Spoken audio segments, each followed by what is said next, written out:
La radiothérapie, c'est d'abord 1950 où toutes les femmes en France étaient irradiées au cobalt. Et il est vrai que la radiothérapie à l'époque du cobalt, comme on l'a vécu, était une radiothérapie dure, avec beaucoup de réactions inflammatoires immédiates et pas mal souvent de séquelles dans les années qui suivaient cette irradiation.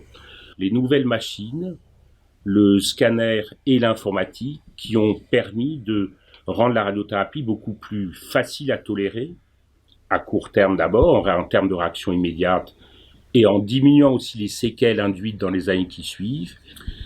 Et donc ça fatigue, c'est pas vrai, la radiothérapie du cancer du sein en général ne fatigue pas. Pas du tout. C'est-à-dire que la plupart des malades peuvent continuer à travailler pendant leur radiothérapie.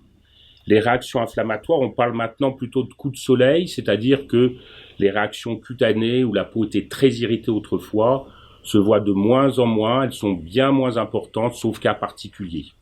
Les douleurs, il y en a aucune. Et les séquelles sont aussi considérablement moindres, car on a amélioré la balistique et actuellement on arrive à n'irradier vraiment que la zone qu'on veut traiter et de façon homogène, et on n'irradie pas le poumon, le cœur ou d'autres organes cibles qui sont autour. Le message que vous voulez dire aux femmes, c'est que dans la grande majorité des cas, bien sûr, c'est jamais du 100%.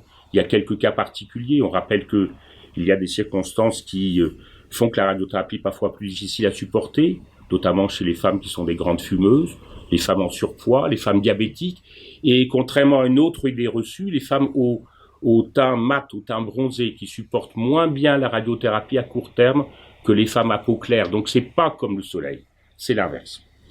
Tout ce que je voulais dire, c'est de donner un message aux femmes en disant qu'il faut qu'elles viennent en radiothérapie sereines. Elles vont profiter d'un traitement qui, dans la grande majorité des cas, sera un traitement qui aujourd'hui est réellement sécurisé, et toute l'équipe sera à leur service, le radiothérapeute, les manipulatrices, pour leur expliquer les réactions, pour les gérer avec elles, et globalement, elles traverseront un traitement qui dure aujourd'hui 1 mois et non pas 2 mois comme autrefois, et avec des conditions de vie beaucoup plus confortables qu'autrefois dans la majorité des cas, et des séquelles qui ont aussi considérablement diminué, faisant de la radiothérapie un des traitements majeurs parmi les traitements post-opératoires qui sécuriseront dans de bonnes conditions leur guérison.